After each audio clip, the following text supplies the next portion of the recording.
now, according to Deuteronomy, which lists all of the curses that will come upon us, especially in 28, saying that we would be below all of the nations and above the strangers.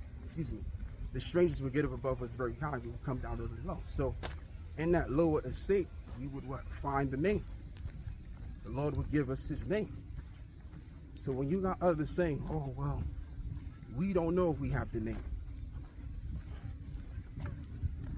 you got to think about what they're talking about. Are they really projecting that they're the real prophets of the Lord? Because according to prophecy says that we would have the name, which is the most important aspect of this truth. It's his name. Okay? It's all about the name. So the saints today, the prophets today would have this name. So when they telling you, oh, we don't know, you coming with that ebonics and all of that stuff, they just talking trash, man, because they trying to cast it out. Because a lot of these dudes took the bag, and that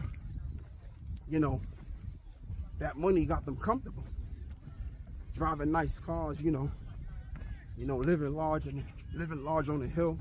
They living good, man. Families taken care of. So they gonna talk that. They gonna say, yo, we don't really have the name. It's a bunch of sellouts, man. I'm talking about the boys in purple, and as well as even the guys that are wearing all white. What is it? GOCC? These outside alphabet groups outside of GMS. Let me reiterate myself. These groups outside of GMS, these alphabet Israelite groups. One group would say, Most High Christ and blessed. One group would say, oh, it's Yeshaya, it's Ahaya and Yeshaya. Come on, man. That's not the name of the Lord. So they're doing this by purpose. And a lot of these dudes came from the original school, going all the way back to the early 90s. They know better than this. These guys have been set up to deceive and to cast out.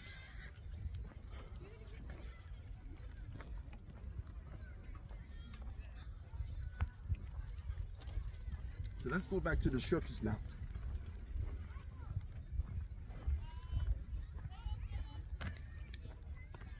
Hopefully this phone is showing right too. All right, so now let's go and get the book of Ephesians.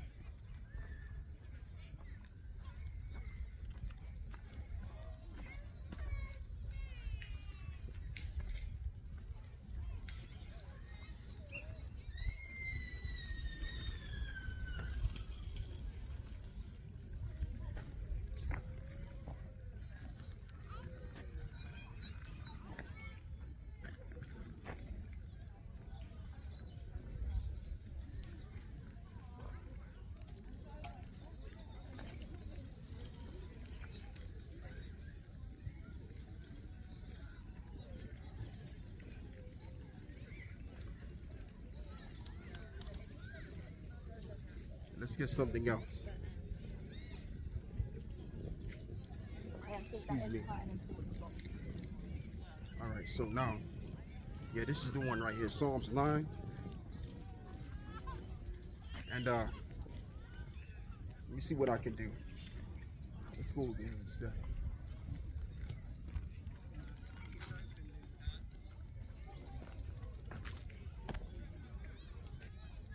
Right, let's go and read this instead. This is Psalms 9 and verse 7. But the Lord Yahweh shall endure forever, and he hath prepared his throne for judgment, and he shall judge the world in righteousness. And that is the nation of Israel.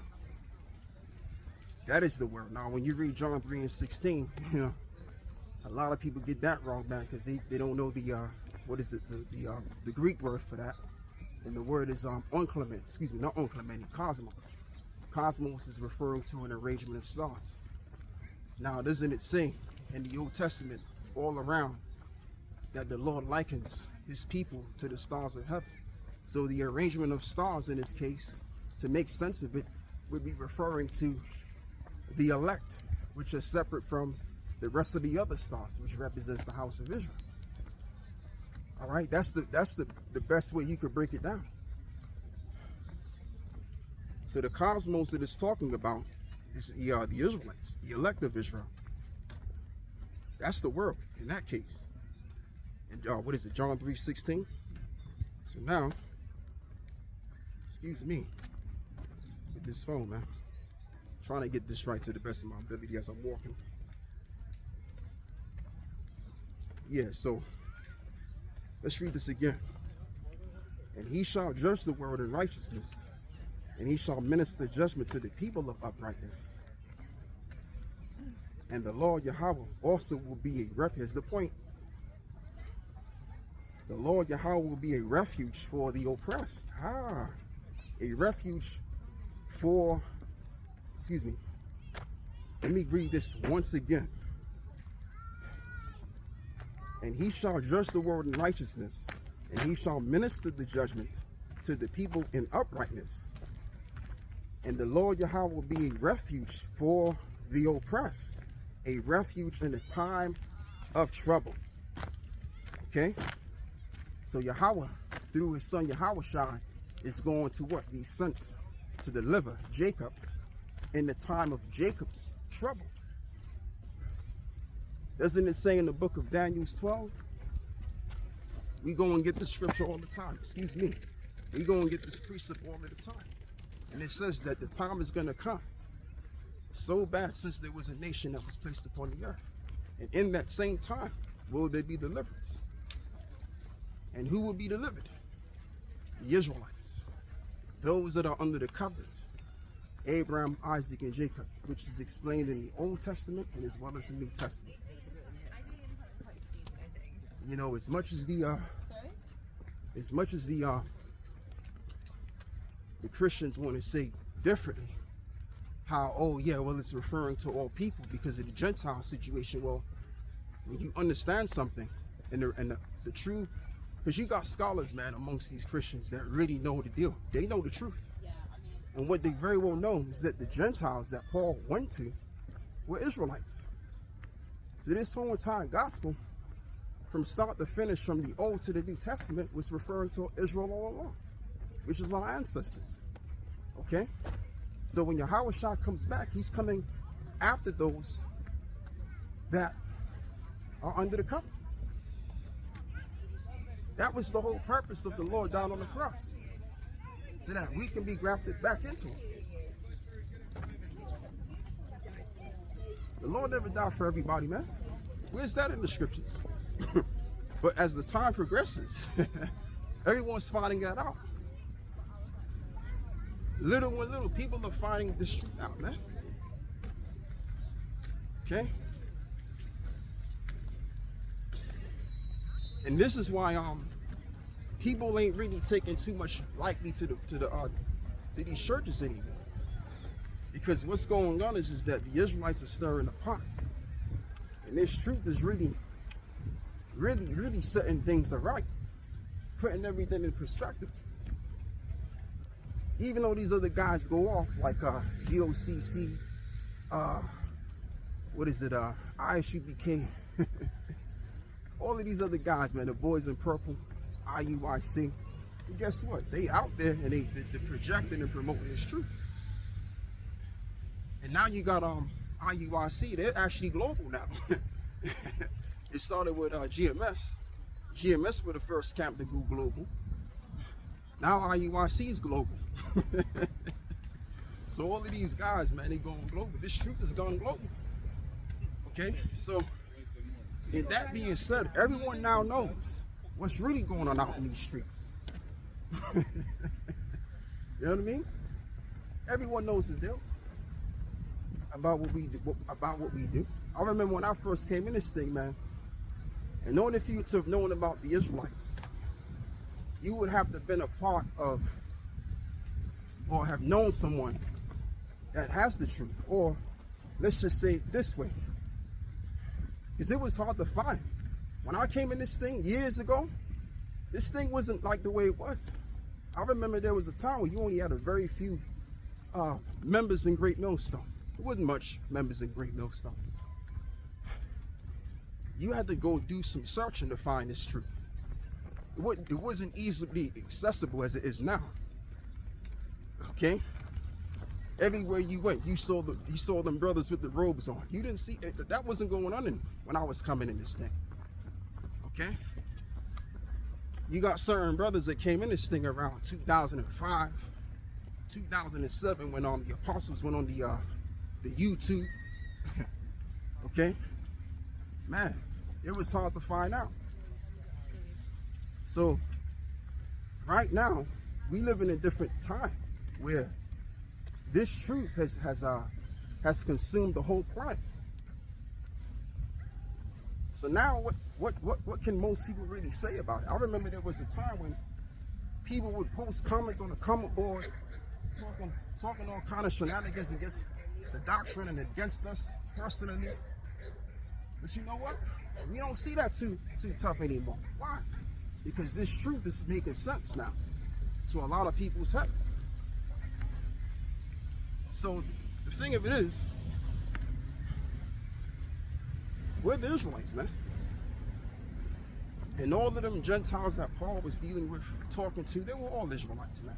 That was under the same, genealogy of those that knew they were Israelites. They're the same people. That's why Paul said what he said, that there's no difference between the Jew and the Greek. Because when you look up that term Greek in the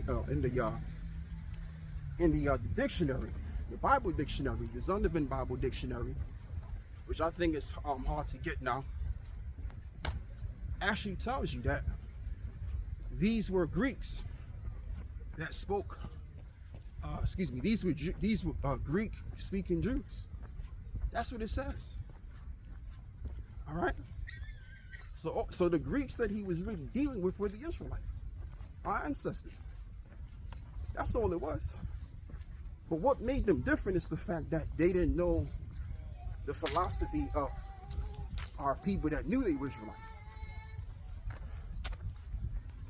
They had no idea because they were separate from the Commonwealth, which was Israel at the time. They didn't have their names on the registry and the names of their fathers going back, showing that they're inheritors of the land. So they were absconded. So they weren't natural Gentiles. They were Gentiles in a spiritual sense because they didn't have the knowledge. Just like now it is.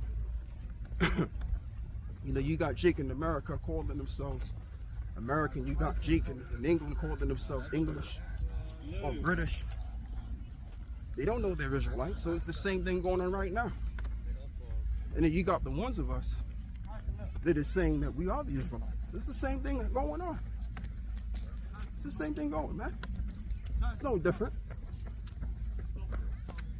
So that's the bottom line, man. Anyway, let me stop talking. Let me get back to this.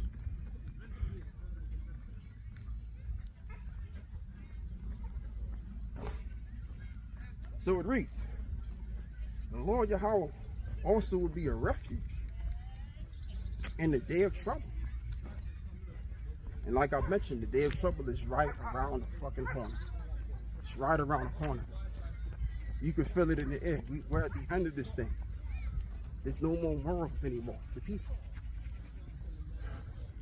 We're in times where the currencies that we trust in is just not, is basically gone to nothing.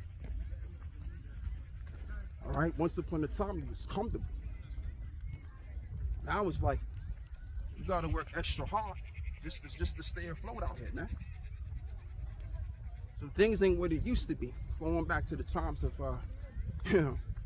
2000 and what is it? 17. The days prior before COVID.